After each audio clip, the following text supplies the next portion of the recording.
बिस्मिल्लाहिर्रहमानिर्रहीम। अस्सलाम वालेकुम नाज़रीन, प्रोग्राम न्यूज़ रूम में खुशामदीद। मैं हूँ आपके साथ सुमेरा मिर्ज़ा। नाज़रीन, आज के न्यूज़ रूम में जो भी डिस्कशन होगी उसके ऊपर एक नज़र डालते हैं और फिर वापस आते हैं।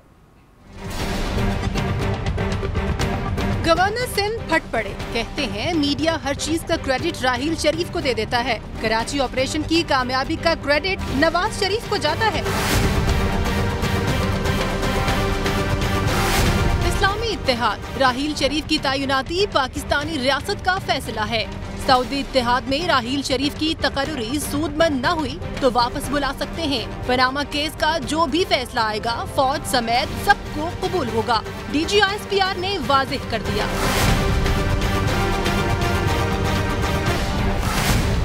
रेहाम खान को PTI पर तनकीद करना महंगा पड़ गया, कहती हैं PTI में शरीफ घरानों की लड़कियां शामिल नहीं हो सकती। वो खवातीन जो आपके जलसों की रौनक बनती हैं, कभी ऊपर बैठी हुई देखी है आपने? अगर आपकी जमातों में जमहूरियत तो दूर की बात, अगर खुदा का खौफ होता तो शरीफ खानदान की लड़कियां आती हैं आपकी जमातों में। सोशल मीडिया पर PTI कारकुन भी आपे से बाहर हो गए और रेहाम खान को शदीद तनकीद का निशाना बना डाला। रेहाम खान ने पाकिस्तान तहरीक इंसाफ की खवातीन पर एक एलिगेशन लगाया, तो मुझे वो सुन के मुझे बहुत ज़्यादा अफसोस हुआ। उन्हें इस चीज़ पर माफ़ी मांगनी चाहिए। हम खुद एक आईना है, अगर आपने हम में कुछ गलत देखा, PTI की खवातीन में कुछ गलत देखा, तो आपने कुछ नहीं, आपने अपने आप को देखा है। जो लोग ये एलिगेशन लगा रहे हैं कि उनका मंशूर इस अच्छे लोगों के मंशूरों से नहीं मिलता, वो बराए करम अपना किबला दुरुस्त करें। वो हमें इस बात का बहुत अफसोस है और इनको हम ज़रूर जवाब देंगे, मगर इनकी तरह नहीं देंगे, हम अपने तरीके से। इलेक्शन की आमद, इंतखाबी इस्लाहात का मामला जूं का तूं। इलेक्शन कमीशन भी हरकत में आ गया। स्पीकर कौमी असम्बली को खत में मुतालिबा कर डाला कि इलेक्शन एक्ट 2017 की जल्द अज जल्द मंजूरी कराई जाए। बिल में ताखीर इलेक्शन की तैयारियों में रुकावट।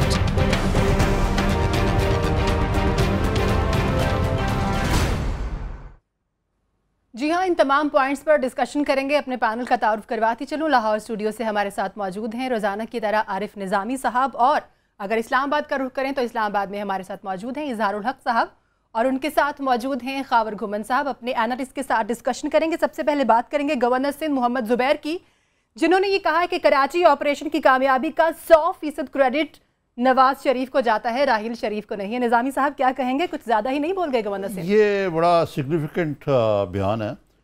इसमें एक तो सबसे पहले ये PMLN की खुल के क्रिटिसिज्म आई है जनरल राहील शरीफ के बारे में। और इसका मतलब है कि साबिक जर्नैल रिटायर्ड ही होता है, चाहे वो जनरल रिटायर्ड राहील शरीफ भी हों। जी। और इन बातों की तस्दीक हो गई है कि नवाज शरीफ का जो साबका आर्मी चीफ की तरह जनरल राहील शरीफ भी बड़ा मुश्किल वक्त गुजरा है।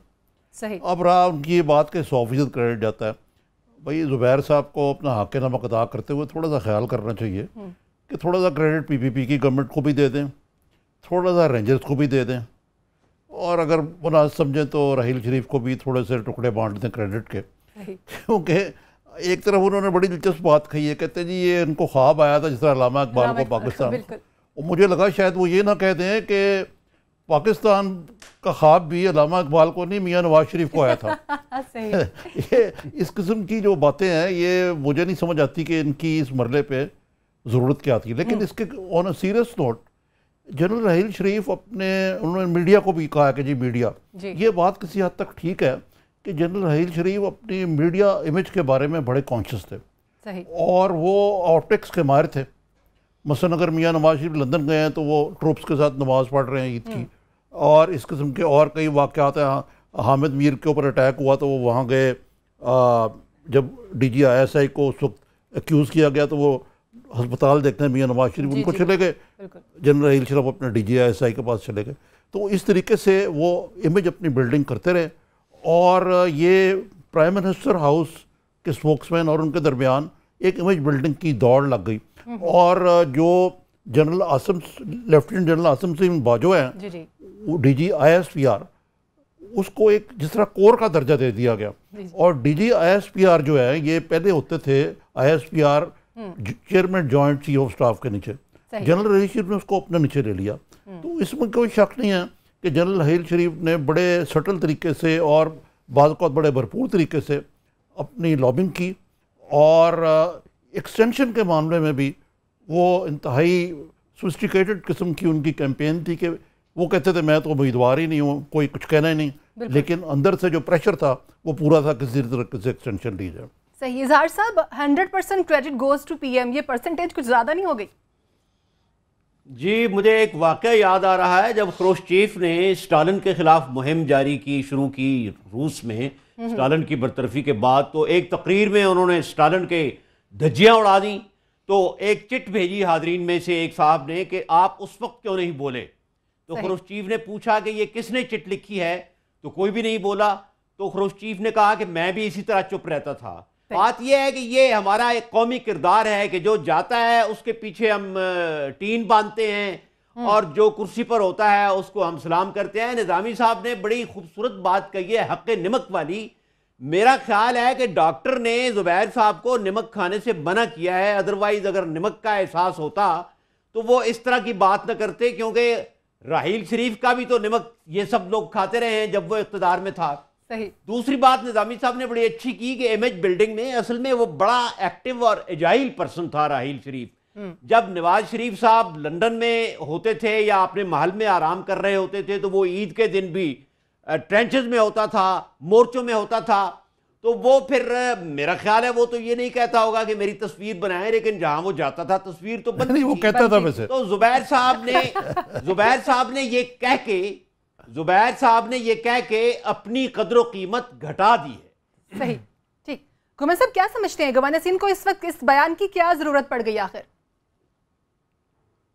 अस्मेरा, मैं आपको ना ये जो आजकल ये बयानात आ रहे हैं ना फॉर्मर आर्मी चीफ के बारे में और इवन मौजूदा आर्मी चीफ के बारे में, डिफरेंट किस्म के जो हुकूमती पार्टी की तरफ से जो बयानात या कुछ चीज़ें आ रही हैं, इसके पीछे एक पूरी स्कीम ऑफ थिंग्स चल रही है।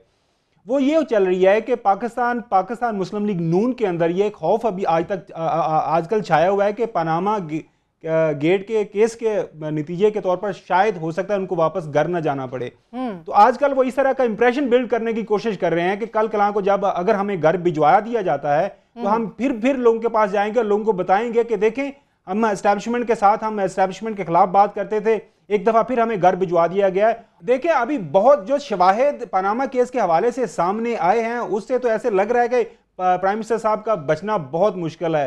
अब डेफिनेटली अब 5 सीनियर 3 जजेस बैठे हुए हैं, वो फैसला करेंगे। लेकिन जहां तक जुबैर साहब का ताल्लुक है, देखें वो उन्होंने पहले दिन से, बिल्कुल मैं इज़हार साहब की बात को एग्री करता हूं, उन्होंने अपनी जुबान का कमाया खाया है। ये IBM के एक रीजनल मैनेजर थे, उसके बाद ये जुबान का कमाया खाया है, इलेक्शन हुआ उसमें।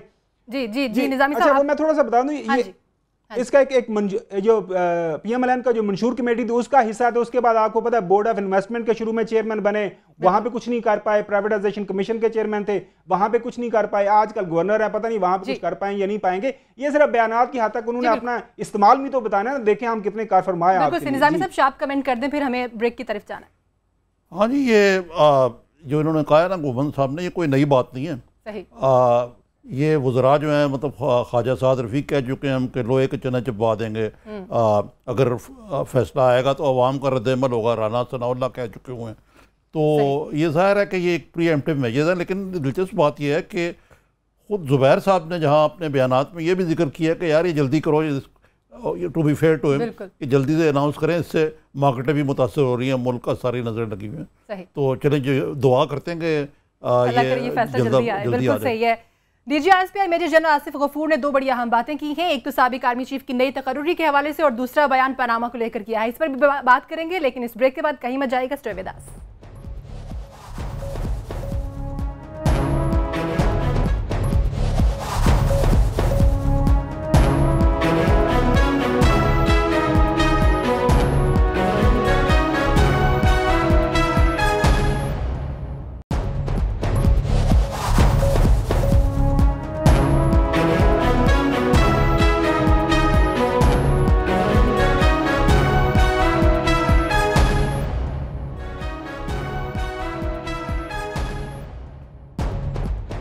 ब्रेक के बाद खुशामदीद नाजरीन। निजामी साहब, DGISPR ने पहले बयान में तो जनरल राहील शरीफ के हवाले से, उनके तकर्रुरी के हवाले से बात की है, क्लियर किया इस बात को कि अगर ये तकर्रुरी फ़ायदेमंद साबित ना हुई तो उन्हें वापस भी बुलाया जा सकता है। किस तरह से देखते हैं इसको?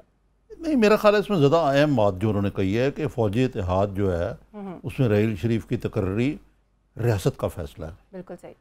अब ये रियासत क्या होती है? अगर तो रियासत पार्लिमान है, मुकन्ना यानी कि एग्जेक्टिव है और फ़ौजी क़यादत है, तो जो पार्लियामेंट है उसने तो उनकी तकर्री नहीं की। सही। उन्होंने तो कहा था हमें न्यूट्रल रहना चाहिए। ये अगर फैसला फ़ौजी और सियासी क़यादत में हुआ है तो इसमें अगर आपने अवाम को एतमाद में नहीं लिया और रियासत की राय और उसकी जो नियाबत का जो मंबा है वो तो पार्लियामेंट होता है। बिल्कुल सही। ठीक है ना, ना ये अदालत में कोई बात गई है, किसी ने चैलेंज किया उसको। सही।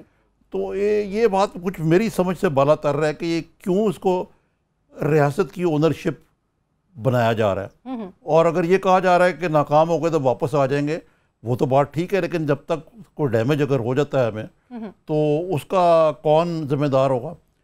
दूसरी जो बात उन्होंने बड़ी अहम कही है, जो उन्होंने कही बल्कि ख्वाजा आसिफ साहब ने कही आज, कि अभी एनओसी नहीं मिला उनको।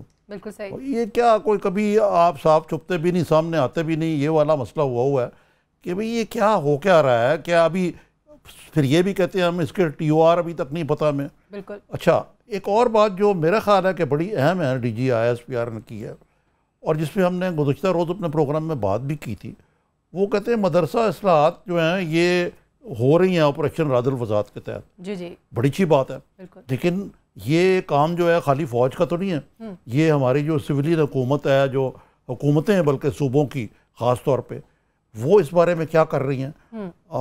इस मामले में हमने क्या को प्रोग्राम बनाया। सबसे बड़ा जो मसला है वो तो यही है कि इस मुल्क में जो नैरेटिव बदलने के लिए वो बात ही नहीं की जा रही और सारा कुछ जो अगर फ़ौज नहीं करना है तो ये सिविलियन किस मरद की जुबान है। सही। इजहार साहब, राहिल शरीफ की तकर्री पर जो बयान दिया है तर्जुमान पाक फ़ौज ने, उस पर भी आपका तज़िया चाहते हैं। साथ ही साथ उन्होंने पनामा फैसले की भी बात की है कि जो भी फैसला आएगा सबको कबूल करना होगा, फ़ौज समेत। लगता है कोई ख़तरनाक फैसला आने वाला है। खुदा ना खास्ता। एक और एंगल भी है कि इसका एक और एंगल भी है, ये फ़ौज की तरफ से ये बयान ये इंडिकेट करता है कि हम जमहूरी तौर पर अभी बहुत पीछे हैं। फौज को क्या जरूरत है ये बयान देने की? फौज एक मातहत इदारा है, मिनिस्ट्री ऑफ डिफेंस का, वज़ीर आज़म के तहत एक इदारा है, हुकूमत के तहत एक इदारा है। जब अदलिया और पार्लियामेंट और सब हुकूमत के सेगमेंट्स को और रियासत के सब अज्जा को फैसले कबूल हैं तो उन्हें ख़ास तौर पर यह कहने की क्या ज़रूरत है? ये बिल्कुल सही। गालिबन ये कहना चाहते हैं कि हम चाहें तो न कबूल करें। मैं DG SPR की जो स्टेटमेंट है उसके आपको 3 और इंपॉर्टेंट बातें बताऊंगा। जी। पहला तो उन्होंने ये किया है और पहली दफा एक DG ISPR जैसी इंपॉर्टेंट सतह के शख्स ने यह बात तस्लीम की है कि अमेरिका ने हमें रूस के खिलाफ इस्तेमाल किया था। यही बात जब हम जैसे तालिब इल्म कहते हैं तो फतवे लगते हैं। मुझे हफीज जालंधरी का शेर याद आ रहा है कि मेरे चुप रहने की आदत जिस कारण बदनाम हुई, अब वो हिकायत आम हुई है, सुनता जा शर्माता जा। तो ये बात तो और भी लोग कह रहे हैं, लेकिन खैर इस दफा फ्रॉम हॉर्सेस माउथ आई है। दूसरी इंपॉर्टेंट बात उन्होंने की है कि अब हमारा रास्ता मुतय्यन हो गया है। ये 2 दफा उन्होंने कहा है। तो हमें बताइए कौम को कि रास्ता जो मुतय्यन हुआ है वो कहां जा रहा है, उसके संगहाय मील क्या है, वो कहां से शुरू हो रहा है, उसकी मंजिल क्या है। तीसरा उन्होंने जो निजामी साहब ने कहा है, उन्होंने कहा है कि हमने मदारिस और तालीमी इदारों को शॉर्ट लिस्ट किया है। तो कौम को एतमाद में लेना चाहिए, क्योंकि कौम कहीं उन मदारिस और उन तालीमी इदारों की इधर माली इमदाद कर रही हो, चंदे दे रही हो, आपने शॉर्ट लिस्ट किया है। तो कौम को एतमाद में लें। कौन से मदारिस हैं? पिछले 5 साल में इस्लामाबाद में, सिर्फ इस्लामाबाद में मदारिस की तादाद 450 हो गई है, जबकि स्कूलों की तादाद 350 है। बिल्कुल सही। तो कौम को एतमाद में लें, ताकि देखें हम लोग बहुत जज्बाती हैं और चैरिटी में पाकिस्तान का नंबर बहुत ऊंचा है। ये हम लोग, मेरे और आप समेत, धड़ाधड़ हम चंदा देते हैं मस्जिद के नाम पर, इस्लाम के नाम पर, मजहब के नाम पर। देना भी चाहिए, जाहिर है हमारा मजहबी फरीजा है। लेकिन जो मशकूक मदारिस हैं वो हमें बताएं ताकि हम बहाना दें। बिल्कुल सही, क्लियर होना चाहिए आवाम को। जी गुमन साहब क्या कहेंगे? सुमेरा देखिए, मैं इंतहाई रिस्पेक्ट के साथ जो निज़ामी साहब ने बात की, इजहार साहब ने बात की, दोनों चीज़ों को मैं थोड़ा सा डिसएग्री करता हूँ। जहाँ तक जनरल राहील शरीफ के अपॉइंटमेंट का वो वास्ता है, देखिए मैं मैंने नेशनल असम्बली का सेशन अटेंड किया था, वहाँ पे जो रेजोल्यूशन पास की गई थी उसमें यह लिखा गया था कि पाकिस्तान किसी भी ऐसे अलायंस का हिस्सा नहीं बनेगा जो किसी तीसरे मुल्क के against militarily physically troops boots on ground इस्तेमाल होगा, हम उसका हिस्सा नहीं बनेंगे। हाँ, ये जो अलायंस है अभी जिसमें 41 मुल्क ममालिक जिसका हिस्सा बन चुके हैं, वो एंटी एक्सट्रीमिज्म है और एंटी मिलिटेंसी है, उस हवाले से जो काम होगा उसका हम हिस्सा बनेंगे, उसका और हिस्सा बन चुके हैं, अब तो ये मान चुके हैं। और जहां तक ये गवर्नमेंट ऑफ पाकिस्तान का इस पे जो कभी एक 1 स्टेप फॉरवर्ड 2 स्टेप बैकवर्ड, वही मैं तो पहले दिन से कह रहा हूं कि ख्वाजा आसिफ एक नॉन सीरियस पॉलिटिशियन है, पता नहीं उनको 2 मिनिस्ट्री किस लिए दी हुई है। अब पिछले 2 हफ्तों में वो 4 दफा अपना बयान चेंज कर चुके हैं। या तो जनरल राहील शरीफ को ये उनका जो वही है ना कि उनके बारे में जो इंप्रेशन अच्छा बना था उसको जाहिर करने की कोशिश कर रहे हैं, या फिर इनके आपने मेरे ख्याल में अकल में नहीं होते जब ये बात करते थे। अभी 2 दिन पहले आपने कहा एनओसी कर दिया, दे दिया, आज आप कह रहे हैं एनओसी नहीं दिया, तो खुदारा आप होश में होते हैं जब आपने बात की। जो इजहार साहब ने बात की ना कि आर्मी क्यों ये कह रही है कि हम फैसला मानेंगे, इसके पीछे एक हिस्ट्री है। देखिए, लेट जस्टिस सज्जाद अली शाह साहब का जब इशू बना था, यही नवाज शरीफ साहब थे, उस टाइम उन्होंने जस्टिस शाह साहब ने एक लेटर लिखा था, आर्टिकल 190 ऑफ द कॉन्स्टिट्यूशन को इन्वोक किया था, जिसके तहत जो आर्टिकल 190 ये पढ़ता है कि all executive and judicial authorities throughout Pakistan shall act in aid of the Supreme Court of Pakistan. ये जस्टिस शाह साहब ने ये आर्टिकल इन्वोक करके लेटर लिखा था उस टाइम के जनरल आर्मी चीफ जनरल करामत साहब को। जनरल करामत साहब ने उस पर एक्ट नहीं किया, बजाय उस पर अमल करते उन्होंने वही लेटर जो वापस जो डिफेंस मिनिस्टर को भिजवा दिया। और उसके बाद अब मसला ये है, कल कलां को फैसला आता है, मुल्क के अंदर हालात खराब हो जाते हैं, और अगेन जो चीफ ऑफ द जो पाकिस्तान के चीफ जस्टिस हैं ये 190 आर्टिकल को इन्वोक करते हैं, तो क्या आज के आर्मी चीफ भी उसको उस पे इंप्लीमेंट करेंगे, या वो लेटर जो है वापस भिजवा देंगे डिफेंस मिनिस्ट्री को? तो इसकी बड़ी डिफरेंट किस्म की इंटरप्रिटेशन आ रही है, क्योंकि देखें पाकिस्तान मुस्लिम लीग नून अगर प्राइम मिनिस्टर नवाज शरीफ साहब के अगेंस्ट फैसला आता है तो ये बड़ी मुश्किल से हजम होगा, ये बहुत ज्यादा कुछ करेक्ट कर देता हूं उनको। जी जी जी गुमन साहब, जो रूल्स ऑफ बिजनेस है ना, मैं उस वक्त उसमें सारा एक्टिव था उस मामले में, कि रूल्स ऑफ बिजनेस के तहत कॉम्पिटेंट अथॉरिटी प्राइम मिनिस्टर ही है जिसके थ्रू वो लेटर रूट होता है, डायरेक्टली सुप्रीम कोर्ट के चीफ जस्टिस उनको नहीं भेज सकते। ये बात जो है मद्देनजर रखें। दूसरी बात आपने की, वो बात ठीक है आपकी कि जी आप कह रहे हैं किसी के खिलाफ अलायंस नहीं, हमें पता नहीं अभी ये क्या है, क्योंकि अभी TOR इसके नहीं बने। तो जब TOR बनेंगे तभी हम कह सकते हैं ना कि जी इसकी क्या, what is this all about, ये किसके खिलाफ है, किसके हक में है, क्या इसके अंदर होगा। बिल्कुल सही है जी। गुमन साहब आप कुछ कहना चाहते हैं? मुझे ब्रेक की तरफ जाना है। गुमन साहब ने बड़ी दिलचस्प बात की कि Khwaja Asif non serious politician है। तो मेरा सवाल है कि क्या सिर्फ ख्वाजा आसिफ ही नॉन सीरियस पॉलिटिशियन है? सही है, या तो हर तीसरा सियासतदान नॉन पॉलिटिशियन है? बिल्कुल सही। ख्वाजा आसिफ साहब आपके दोस्त निजामी साहब इस पर भी बात करेंगे, लेकिन रेहाम खान ने PTI पर तनकीद की है। जी खबर साहब आप कुछ कहना चाह रहे हैं? जी। अच्छा, मैं कह रहा हूँ कि बड़ा दिलचस्प कानूनी इशू बन चुका है कि पनामा केस के हवाले से जो रिस्पोंडेंट नंबर 1 है वो प्राइम मिनिस्टर ऑफ पाकिस्तान है। निजामी साहब, आप देखना ये है कि अगर जो रिस्पोंडेंट नंबर 1 है वो इस फैसले के बारे में कुछ आए बाएं शाएं करते हैं, तो फिर वो जो आप बात कर रहे हैं कि वो फिर प्राइम मिनिस्टर के थ्रू होगा। ये बड़ा रिस्पोंडेंट नंबर 1 सजाद अली शाह में नवाज शरीफ भी थे, आपको याद होगा। बिल्कुल सही, बिल्कुल सही। रेहाम खान ने PTI पर तनकीद की है। नाज़रीन, जो उन्हें महंगी पड़ गई, इस पर भी बात करेंगे, कहीं मत जाएगा। स्टे विद अस, ब्रेक के बाद वापस आते हैं।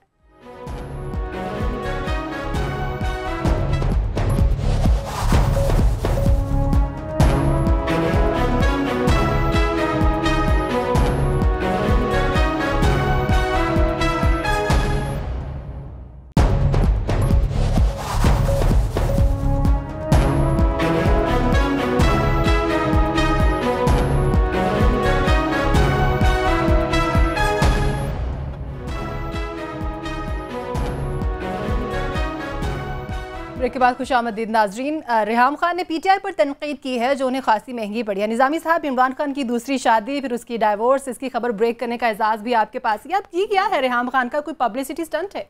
ये बिल्कुल पब्लिसिटी स्टंट के अलावा ये एक किस्म की उनकी बुखलाहट और फ्रस्ट्रेशन है। खातून जो है वो खुद, मेरी तो खैर बड़ी मेरे पर मेहरबान रहती है, हमेशा वो अपने तनकीद करती हैं अक्सर, क्योंकि मैंने जैसे कहा स्टोरी ब्रेक की। लेकिन मेरी उनके पहले जो हस्बैंड थे उनसे भी बात हुई और इमरान खान साहब का भी मुझे मालूम है सारा मामला। ये बड़ी मुतशद्दिद खातून है खुद, और जो पहले हस्बैंड था उन पर बाकायदा वो तशद्दुद, एक दफ़ा तो उनके बाजू भी ज़ख्मी हो गया, प्लेट फेंकी। अच्छा। खान साहब का भी मामला कुछ इसी किस्म का था, और खान साहब कहते थे कि एक फ़िल्म है, कहते थे मेरी ज़िंदगी जो है ना ये nightmare at Elm Street की तरह है यानी, और इतना डरते हैं कि जब वो लंदन गई तो तब डाइवोर्स भेजी उन्होंने। अब ये तो ये बात रही। दूसरी बात ये है कि एक खातून की तरफ से ये बात आना कि सियासत में जो ख़वातीन हैं उनका कोई कैरेक्टर मशकूक है, इंतहाई काबिल मज़म्मत है, ख़ास तौर पे हमारे जैसी मेल डोमिनेटेड सोसाइटी में। यानी ये वही है, देखें ना आप, हाफिज़ अहमदुल्ला ने मारवी मेमन पर कुछ बातें हुई और वो लाइव टीवी में, इसी तरह एक हमारे और वज़ीर ने शीरी मज़ारी की तौहीन की और वो अदालत में जाना पड़ा पार्लियामेंट में और माफ़ी भी नहीं मांगी। नुसरत सैर अब्बासी के साथ जो हुआ वहाँ सिंध असेंबली में, उस पर बिलावल साहब ने माफ़ी मंगवाई। जी बिल्कुल। तो मकसद कहने का ये है कि भाई आप ये कहना कि औरतें जो हैं अगर वो पॉलिटिक्स के अंदर आई, और मेरा ख्याल है कि मैंने बहुत सी ख़वातीन देखी हैं, पीपल्स पार्टी में भी देखी है मैंने ख़ास तौर पे, और पार्टीज़ में भी देखी हैं, बिल्कुल सही, जो ये ठीक है कि इनडायरेक्ट इलेक्शन के जरिए बहुत सारी ऐसी ख़वातीन आ गई जो शायद पॉलिटिक्स में नहीं है, लेकिन उनके कैरेक्टर पर हमला करना एक खातून की तरफ से इंतहाई अफसोसनाक बात है। बिल्कुल सही बात है। इजहार साहब, रेहाम खान ने और कुछ सीखा हो या ना सीखा हो पीटीआई से, ये ज़रूर सीखा है कि खबरों में कैसे रहना है, क्या ये भी कोई ऐसी ही कोशिश है उनकी? जी, पहला तो जो इम्प्रेशन है वो रिएक्शन यही बनता है कि लुक हु इज टॉकिंग। दूसरी बात ये है कि ये तो तय है कि वो गैर जानिबदार इस मामले में नहीं हो सकती, क्योंकि वो मुतल्लका खातून है और जिस शख्स से उन्होंने तलाक ली है उसके बारे में या उसकी जमात के बारे में वो कोई अच्छी राय नहीं रखेंगी। लेकिन असल सवाल ये है कि पीटीआई में मुल्क के हर हिस्से से मिडिल क्लास और हर क्लास की लड़कियां और ख़वातीन शामिल हैं, और पंजाब और केपी और कराची में सब लोग हसास हैं। ख़ास तौर पर केपी के ख़वातीन भी इसमें आती हैं, उनके वो खुद केपी से ताल्लुक़ रखती हैं। सही। तो ये उन्होंने एक ऐसी गलत और ख़तरनाक बात कह दी है कि जिसका उनको रिएक्शन या कोई रेपरकशन भी बर्दाश्त करने पड़ेंगे। लोग सब कुछ बर्दाश्त कर सकते हैं, अपनी बेटियों, माओ, बहनों के बारे में इतनी गलत बात और इतनी स्वीपिंग स्टेटमेंट। भाई आप कौन सी फरिश्ता हैं और आप कौन सी दूध की धुली हुई हैं कि आप दूसरों पर उंगलियां उठा रही हैं? ये बहुत गलत बात है और हम इसकी मुजम्मत करते हैं। बिल्कुल सही। गुमन साहब क्या कहेंगे? आप कमेंट। जी, नहीं, आज मैं ना वो निज़ामी साहब से इनका क्रेडिट छीनने जा रहा हूँ। ये 6 जनवरी को गालिबन शादी हुई थी रेहाम और इमरान खान साहब की। मैं उस टाइम डॉन न्यूज़पेपर में था, ये सारा मैंने इवेंट कवर किया। तो बाकी जो जहाँ पीटीआई की ख़वातीन उनसे मैंने बात की कि इस शादी के बारे में क्या सोचती हैं। तो ऑफ द रेकॉर्ड निज़ामी साहब, उन सब का ये कमेंट ये था कि ये शादी नहीं चलने वाली। अच्छा, मैंने जो बातें ली उसी तरह आकर मैंने स्टोरी कर दी। यकीनी तौर पर मेरे एडिटर ने कहा खुदा का खौफ करे आज शादी हुई है, आप पंजाबी कहते हैं कुड़ी नहीं बसनी की। सही है। अच्छा, निज़ामी साहब मेरे पास ईमेल में मेरे पास वो रिकॉर्ड अवेलेबल है। और दूसरी बात ये है कि देखिए स्मेरा, ये अब ये अभी नौकरी की तलाश में है। आप जो रेहाम साहब बहुत आपका कमेंट आ गया, नौकरी की तलाश में आने वाले दिनों में देखिए या पाकिस्तान मुस्लिम लीग नून में इनमें कोई एडजस्टमेंट कर लिया जाएगा। आगे क्या होता है। गुमन साहब, अब बात करते हैं इलेक्शन कमीशन की। इलेक्शन कमीशन ने स्पीकर कौमी असम्बली को खत लिखा है कि जिसका मतन है कि इंतखाबी इस्लाहात का ताउन चाहिए। निज़ामी साहब, अगर सितंबर तक मरदमशुमारी या खाना शुमारी जो है इसका अमल मुकम्मल नहीं होता तो 2018 के जो इलेक्शन है वो मौजूदा हल्का बंदियों के मुताबिक होंगे, क्या देख रहे हैं आप? देखिए, इसमें जो ECP ने कहा है कि देखिए खान साहब का PTI का मेजर प्लान किया था इंतखाबी इस्लाहात, और जो कमीशन बना था धांधली के बारे में उन्होंने कहा था इंतखाबी इस्लाहात होनी चाहिए। सही। इसहाक डार साहब की सबराई में कमेटी 2014 में तो मिली नहीं सकी क्योंकि इमरान खान साहब धरने में थे। ठीक। खुदा करके उसके बाद उसकी मीटिंग हुई को बड़ी तखीर के बाद, साल के बाद दिसंबर में इसको उन्होंने एक इंटरिम रिपोर्ट दी जो कि सब में सर्कुलेट होनी थी। और लेकिन मसला ये है कि मुझे ये समझ नहीं आती कि PTI सड़कों पे मीडिया पे तो बड़ी एक्टिव है। सही। लेकिन ये मामला जो निटी ग्रिटी का है, आजकल भी उनकी एक महाजराई इलेक्शन कमीशन के साथ ही चल रही है, लेकिन जहाँ तक काम करने का तल्लक है, जी, इस्लाहात के ऊपर कंसेंसस करने का तल्लक है, जी, क्योंकि जहाँ तक अगर हम ये मान लें कि ये इलेक्शन वाकई पिछले वाले जो हैं ROs के थे जो और तोहन करन पीपल्स पार्टी ने एक्सपेक्ट किया, PTI ने उसको एक्सेप्ट नहीं किया, सही। तो उसकी रोशनी में फिर अगले इलेक्शन जो हैं वो फेयर करने के लिए हमें कुछ इनको करना चाहिए। और जहाँ तक हमें कुछ हुक्मरान जमात का तल्लुक है, उनको क्या जल्दी है? बिल्कुल अगर सही, वो पिछले इलेक्शन जीत गए तो वो अगले भी जीत जाएंगे, अगले भी जीत जाएंगे। बिल्कुल। इजहार साहब आप क्या कहते हैं? शार्प कमेंट दीजिए, फिर हम घुमर साहब से उनका कमेंट लेते हैं। मुझे तो इलेक्शन कमीशन की फुर्तियों पर हंसी आती है कि वो जो पाइपलाइन में है इस्लाहात, उनकी तो उनको फिक्र है, लेकिन इलेक्शन कमीशन से कोई ये पूछे कि भरम खुल जाए जालिम तेरे कामत की दराजी का, अगर उस तुर्रे पेचो खम का पेचो खम निकले, कि भाई जो इस्लाहात तय हैं उन पर आप कौन सा अमल करा रहे हैं? दो आप बातें देखें, एक तो ये कि सियासी जमातों के अंदर इंतखाबात होने चाहिए, इलेक्शन कमीशन कहाँ कराता है और कहाँ पूछता है। दूसरा ये कि जो पार्लियामेंट जो इलेक्शन लड़ते हैं लोग, उनके अखराजात की एक हद मुकर्रर होती है, वो हद कोई भी नहीं करता उसका ख्याल। तो क्या इलेक्शन कमीशन ने इन दो चीजों का कभी ख्याल रखा है कि अब उसको उन चीजों का ख्याल आ रहा है? इसीलिए तो इस्लाहात की जरूरत है, ये काम तो करो। बिल्कुल सही, इस्लाहात की जरूरत है। जी घुमर साहब क्या कहेंगे? Sharp comment. जी यहाँ पर आने से पहले मैं, चूंकि हम ये स्टोरी कर रहे थे, तो मैं असद उमर साहब से मैंने बात की। असद उमर पाकिस्तान तहरीक इंसाफ की MNA है यहाँ इस्लामाबाद से, उस कमेटी का हिस्सा है जो ये इन पे काम कर रही है। तो मैंने उन्हें यही कहा कि आप पे ये क्रिटिसिज्म आ रहा है कि आप काम नहीं कर रहे। तो उन्होंने कहा कि जी हमने सारी रिकमेंडेशन तैयार कर रही हुई हैं, उस कमेटी को हम जितनी मीटिंग्स हुई हैं हम अटेंड कर रहे हैं। हमें बताया गया कि पहले जनवरी में मीटिंग होगी, अब फरवरी में होगी मीटिंग, अगर सुबह भी होती है। तो उन्होंने उनके ये अल्फाज थे कि मेरे इनबॉक्स में ईमेल में सारी की सारी रिकमेंडेशन जो हमने इस्लाहात के लिए पार्टी की तरफ से बनाई हुई हैं वो हम देने के लिए तैयार हैं। और दूसरी बात देखें निजामी साहब, नेशनल असेंबली के अंदर सिर्फ इनके 28 मेंबर हैं और सेनेट के अंदर सिर्फ 7 मेंबर हैं PTI के। तो ये जो लेजिस्लेशन है वहां पे पाकिस्तान पीपल्स पार्टी और PMN जो N का है, बिल्कुल सही, सारी पार्टियां लेजिस्लेशन नहीं कर रही। बिल्कुल सही कह रहे हैं घुमर साहब आप। इस वक्त मुझे जी ब्रेक की जानिब जाना है। ब्रेक के बाद वापस आएंगे, अपनी गुफ्तगू का सिलसिला जारी रखेंगे, कहीं मत जाएगा। Stay with us.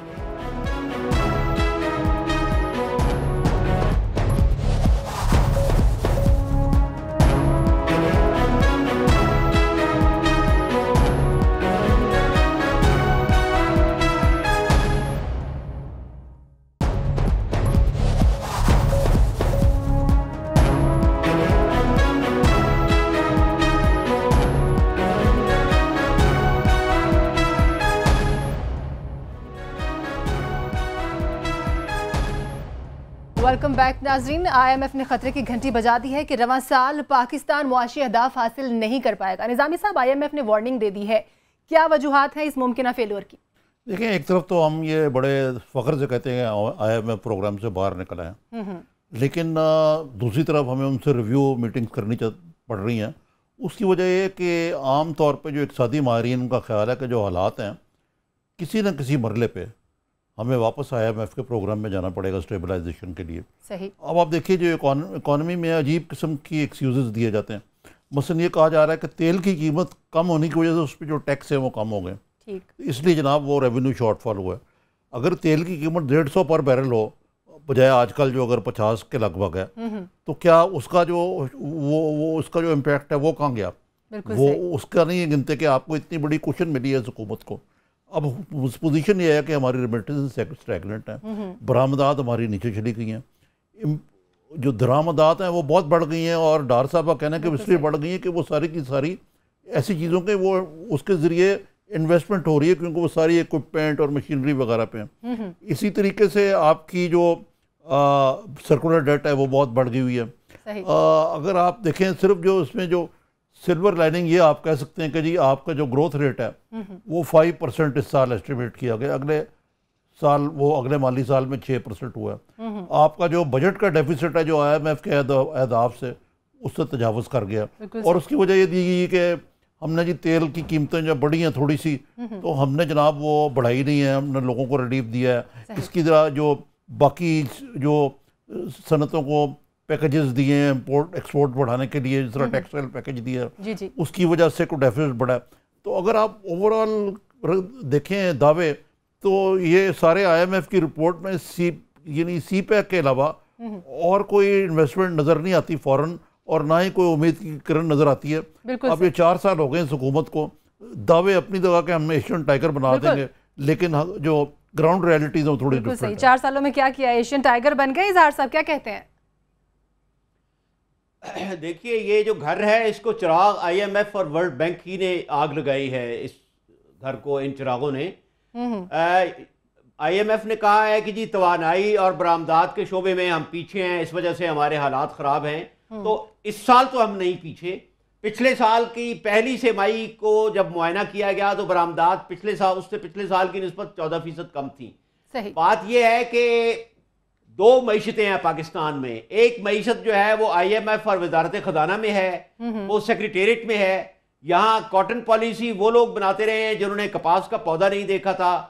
यहाँ गंदम पॉलिसी बनाने वाले पूछते हैं कि गंदम का दरख्त कितना बड़ा है। बड़े बड़े इन्होंने सूट पहने हुए हैं। और ये आप शर्म का मकाम देखिए कि IMF के साथ मीटिंग पाकिस्तान में नहीं होती, दुबई में होती है। बिल्कुल सही। और आदाद शुमार के 3 सोर्सेज हैं पाकिस्तान में, स्टेट बैंक ऑफ पाकिस्तान, वजारत खजाना और स्टैटिस्टिकल ब्यूरो या स्टैटिस्टिकल, सही, तीनों का आपस में इख्तलाफ है। ये आवाम को आदाद शुमार खिला रहे हैं। असल वजह यह है कि इन पॉलिसी साजों में से कभी किसी ने जाकर सौदा नहीं खरीदा।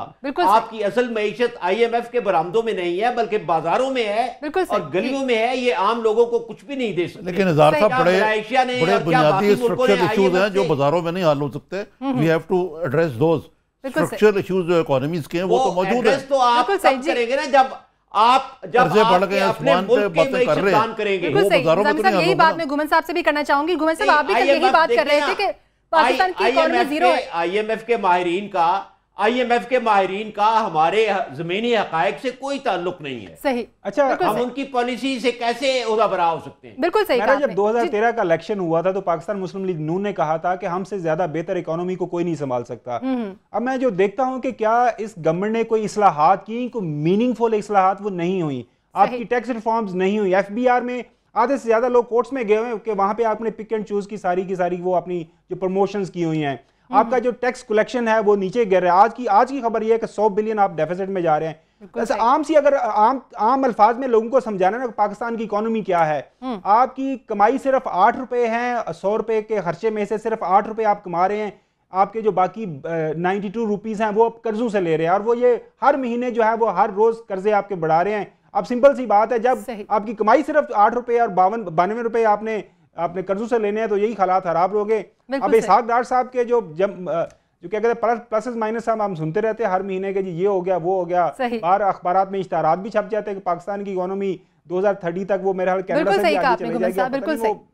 जी, और देखिए, आप वर्ल्ड बैंक और IMF से जो कर्जा लेते हैं, 1 रुपए का कर्जा तो आपको 19 पैसे मिलते हैं, बाकी सब वो अपने अखराजात के तौर पर ले लेते हैं। बिल्कुल सही कहा। निजामी साहब, शाह अपना कमेंट कर दीजिए, फिर हम क्लोजिंग की तरफ चलते हैं। मैं थोड़ा सा इख्तलाफ करूँगा इज़ार साहब से कि जो पाकिस्तान की इकोनॉमी है उसके बड़े स्ट्रक्चरल इश्यूज हैं। सही। और हमें अपनी, जो मैंने कल भी अर्ज़ किया था कि जब तक हम इकोनॉमिक और ट्रेड पॉलिसी के मुताबिक फॉरेन पॉलिसी नहीं बनाएंगे, अपनी इन्वेस्टमेंट नहीं बढ़ाएंगे, या टेररिज्म के एक मसला है, लेकिन यहाँ कॉस्ट ऑफ डूइंग बिजनेस बहुत ज़्यादा है। बिल्कुल। एक हमारा, आप जो डेट सर्विसिंग और जो कर्जे और जो डिफेंस एक्सपेंडिचर है हमारे लिए जरूरी भी है, लेकिन इसके बाद हमारे पास बचता क्या है? बिल्कुल, हमारे पास कुछ नहीं बचता। पाकिस्तान की इकोनॉमी जो है सिर्फ ब्लैक इकोनॉमी पे सस्टेन कर रही है और जीरो है और बैरूनी कर्जे जो है वो बहुत बढ़ गए हैं। बहुत शुक्रिया अपने तीनों एनालिस्ट का, आरिफ निजामी साहब, इजहारुल हक साहब, खावर घुमन साहब, आप तीनों का बहुत शुक्रिया। आज के प्रोग्राम में अब तक के लिए इतना ही। सुमेरा मिर्जा को इजाजत दीजिए। अल्लाह हाफिज।